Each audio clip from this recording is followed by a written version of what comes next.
بسم اللہ الرحمن الرحیم الصلاۃ والسلام علیک یا رسول اللہ وعلی آلک و اصحابک یا نور اللہ۔ اللہ عز و جل ہم سب پر رحمت کرم فضل کی نگاہ فرمائے، سب کے لیے آسانیوں کے معاملات فرمائے، سب کی مشکلات حل فرمائے۔ اچھا، آپ سب لوگ ایک کام لازمی کریں۔ اگر کسی بھی قسم کا کوئی بھی مسئلہ آ جائے، کوئی پریشانی آ جائے اور آپ چاہتے ہیں کہ آپ کی دعا قبول ہو، جلدی قبول ہو، تو آپ نے درود شریف پڑھتے جانا ہے اور وہ دعا مانگتے جانا ہے۔ یعنی کہ یہ عمل میں نے خود بھی کیا ہے درود پاک کا، اور یہ مجھے ایک دو لوگوں نے اور بھی بتایا ہے کہ انہوں نے کیا تو انہیں بہت فائدے ملے۔ اچھا، اصل میں بات یہ ہے کہ میں خود بہت مصروف ہوں، تو ویڈیو میں بہت ڈیٹیل میں نہیں بنا پا رہی ہوں، تو میں ان شارٹ آپ کو بتاتی ہوں کہ اگر ان کیس آپ کو کوئی باڈی میں پین ہے، کوئی درد ہے، کچھ ہے اور آپ چاہتے ہیں کہ یہ ٹھیک ہو جائے، تو آپ جو بھی سیگا ورد کرتے ہیں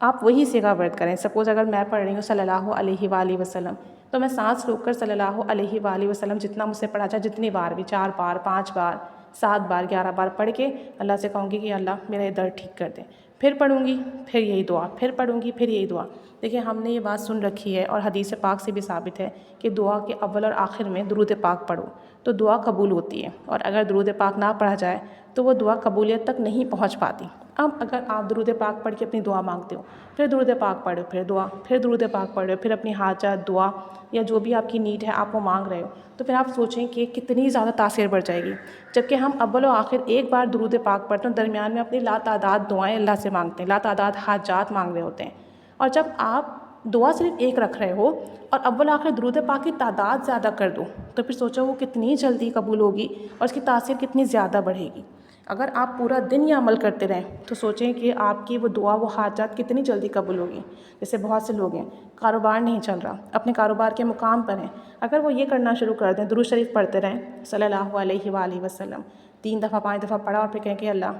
میرے لیے اچھے گاہک بھیج دیں، میرے لیے اچھے کلائنٹس بھیج دیں، اچھے آرڈرز بھیج دیں، یا اللہ میرا آج کا منافع بڑھا دے، یا اللہ میرے بزنس میں، کاروبار میں برکت دے دے۔ پھر درود پاک پڑھیں، پھر دعا مانگیں، پھر درود پاک پڑھیں، پھر دعا مانگیں۔ تعداد کوئی نہیں رکھنی، کیونکہ ابھی مجھے پتہ ہے میرے پاس میسیجز کی لائن لگنے والی ہے کہ تعداد کتنی رکھیں، دن میں کس وقت کریں، باوضو کریں، بے وضو کریں، یہ سب آپ اپنے حساب سے کریں۔ باوضو کر سکتے ہیں باوضو، بے وضو کر سکتے ہیں بے وضو کریں، چلتے پھرتے اٹھتے بیٹھتے پڑھیں، تعداد اپنے حساب سے رکھ لیں۔ سانس روک کے درود پاک پڑھیں جتنی بار پڑھ سکتے ہیں، اس کے بعد دعا مانگیں، پھر پڑھیں، پھر دعا مانگیں،